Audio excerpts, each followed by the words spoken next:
తెలంగాణ ముఖ్యమంత్రి రేవంత్ రెడ్డి మేడారం సమ్మక్క సారలమ్మను దర్శించుకున్న అనంతరం స్థానికంగా ఏర్పాటు చేసిన బహిరంగ సభలో పాల్గొన్నారు. ఈ సందర్భంగా ఆలయ అభివృద్ధికి సంబంధించిన డిజిటల్ ప్లాన్ను విడుదల చేశారు. ఈ కార్యక్రమంలో రాష్ట్ర మంత్రులు పొంగులేటి శ్రీనివాసరెడ్డి, సీతక్క, కొండా సురేఖ, అడ్లూరు లక్ష్మణ్, వర్ధనపేట ఎమ్మెల్యే కేఆర్ నాగరాజుతో పాటు పలువురు ఎంపీలు, ఎమ్మెల్యేలు, ఎమ్మెల్సీలు పాల్గొన్నారు.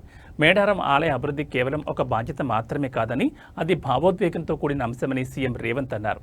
గత పాలకులు ఆలయ అభివృద్ధిపై వివక్ష చూపారని విమర్శించారు. సమ్మక్క సారలమ్మల ఆశీస్సులతోనే తాను పాదయాత్ర మొదలుపెట్టానని, తెలంగాణకు పట్టిన చెడును వదిలించేందుకు ఈ గడ్డ నుంచి అడుగులు వేస్తానని గుర్తు చేసుకున్నారు.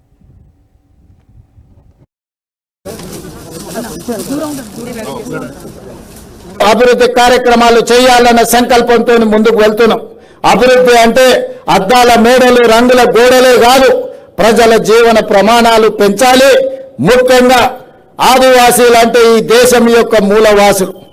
ఆ ఆదివాసీల యొక్క, గిరిజన సోదరుల యొక్క, లంబాడి సోదరుల యొక్క అభివృద్ధిని ఏ ప్రభుత్వం అయితే భుజాల మీద మోస్తుందో అదే ఆ ప్రాంతం యొక్క ప్రజల యొక్క అభివృద్ధి అని నేను సంపూర్ణంగా విశ్వసిస్తున్నా.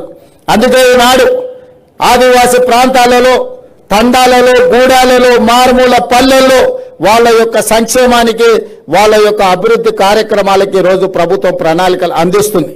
ఈరోజు ప్రతి నియోజకవర్గానికి 3,500 ఇండ్లు, 4,50,000 ఇందిరమ్మ ఇండ్లు పేదలకు అందించిన తర్వాత మరి ఆదివాసీలు, గిరిజనులకు సరిపోవడం లేదు అని నా దృష్టికి ఎమ్మెల్యేలు తెస్తే ఐటీడీఏ ప్రాంతాలలో అదనంగా గిరిజనులకు, ఆదివాసులకు మళ్ళీ 22,000 ప్రత్యేకంగా ఇండ్లు ఇచ్చి ఆదివాసి బిడ్డలు ప్రతి వాళ్ళు సొంత ఇంటిలో ఉండాలి అని మన ప్రభుత్వం ఈరోజు ప్రణాళికలు తీసుకున్నది. ఏ విషయం వచ్చినా వాళ్ళకి ఇవ్వాల్సిన వాటా కోట ఇవ్వాల్సిందే, అదనంగా ఇంకొంత ఇవ్వాలి. ఎందుకంటే దశాబ్దాలుగా వాళ్ళకు అన్యాయం జరిగింది, నష్టం చేకూరింది. కాబట్టి వాటిని సరిదిద్దడానికి ప్రయత్నాలు చెయ్యాలి అని చెప్పి ఈరోజు మన ప్రభుత్వం ముందుకు వెళ్తుంది.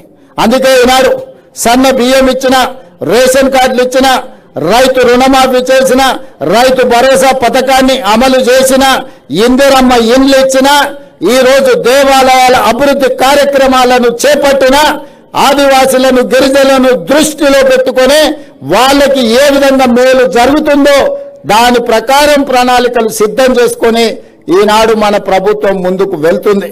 గతంలో లేనంత గొప్పగా ఈనాడు దళితులకు, గిరిజనులకు మన మంత్రివర్గంలో కానీ, మన ప్రభుత్వంలో కానీ ఎంతో ప్రాధాన్యత ఇవ్వడం జరిగింది. పరిపాలనలో భాగస్వాములు చేసుకుంటూ ప్రణాళికబద్ధంగా వాళ్ళ అభివృద్ధి కోసం నిర్ణయాలు తీసుకుంటూ ముందుకు వెళ్తున్నాం.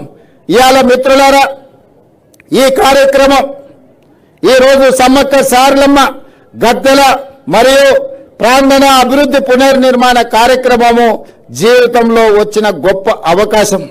ప్రతి మనిషి జన్మిస్తుంటాడు, మరణిస్తుంటాడు, కానీ కొద్ది మందికే అరుదైన అవకాశాలు వస్తుంటాయి. ఈనాడు నాకు, మా సీతక్కకు ఒక అరుదైన అవకాశం సమ్మక్క సారలమ్మ గద్దెలు మరియు ప్రాంగణ పునర్నిర్మాణం. ఈ జన్మలో దక్కిన గొప్ప గౌరవం. సీతక్క చెప్పినట్టుగా తన జన్మ ధన్యమైంది. ఒక్కసారి గుట్టల మీద నుంచి అమ్మను గద్దెల మీద కూర్చోబెట్టే అవకాశం వస్తే నాకు ఈ జన్మకు చాలు అనుకుంది.